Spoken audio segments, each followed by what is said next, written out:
people you represent who faithfully discharge their duties daily, many times unheralded. I wanted to ask, first of all, there seems to be a disparity between the RNC servers and the DNC servers in terms of their vulnerability.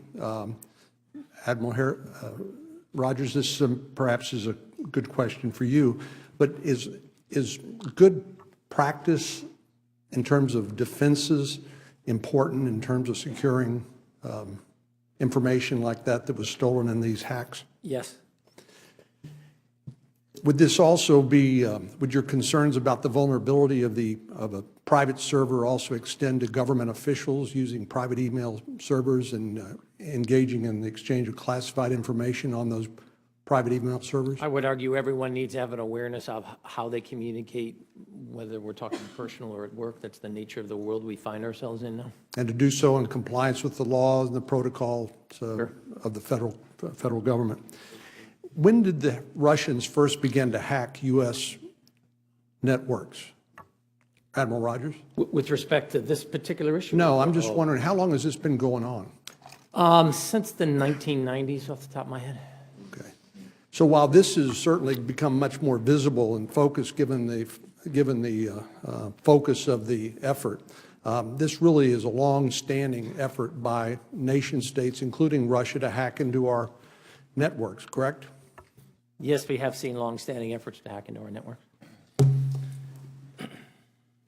This was perhaps unusual, maybe I should ask you, in that there was a coordination between the hacking and the propaganda efforts of Russia in order to try to undermine the legitimacy of the election process. Director Clapper, do you agree with that statement?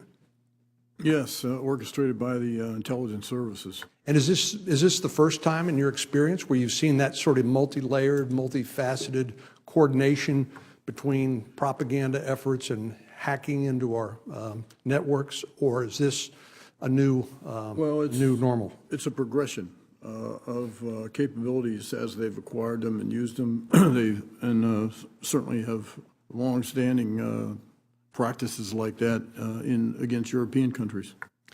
And what has the United States done since the United States government, or let's start with the U.S. government, what have we done to respond to the hackings that have been occurring in U.S. networks since the 1990s in order to discourage or deter that sort of activity? Well, we've tried to up our game defensively. We have selectively responded. Sony picture attack comes to mind, and certainly there was a response to this case.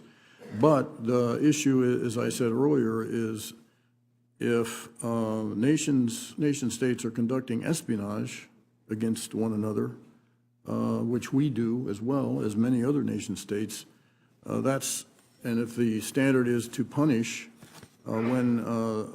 because of the conduct of detected espionage, well, that's another policy call.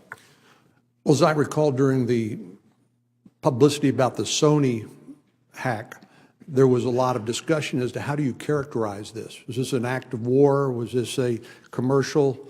This is criminal activity involving a commercial enterprise. How do you think about that? Have we gotten better about characterizing the nature of the attack?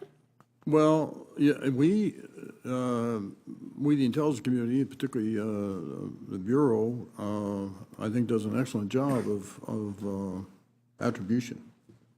And then, of course, the hard part is what, if anything, to do about it. And again, I would repeat what was said earlier about is it against its cyber activity is the best response a counter cyber activity or not? In the end, that wasn't the case with the Sony attack. Well, there can be multiple options, as I think you alluded to. It doesn't need to just be cyber for cyber. We can involve a multitude of retaliatory options, correct? Yes, sir. That was the point I think that Admiral Rogers and I made to the Senate Armed Services Committee. We had this discussion there Thursday. And perhaps this is heresy since I'm a new member of the Intelligence Committee, but let me just give you my impression that we have so fractured the jurisdiction of oversight of cyber issues that we need to figure out some better whole of government approach. And I see Senator Reid smiling because, of course, the Armed Services Committee has some involvement in this, Homeland Security and Government Affairs. But we need to figure out some way, I think, to deal with a whole of government approach so we are working as efficiently and effectively as possible. And I know from what I read in the newspaper, President-elect Trump has said he wants to commission a study to come back to him within 90 days, if I'm not mistaken, with some recommendations in that regard. We would certainly welcome your insight and advice. Thank you. Senator Reid. Thank you, Mr. Chairman. And gentlemen, thank you for your dedicated service to the nation for many, many years.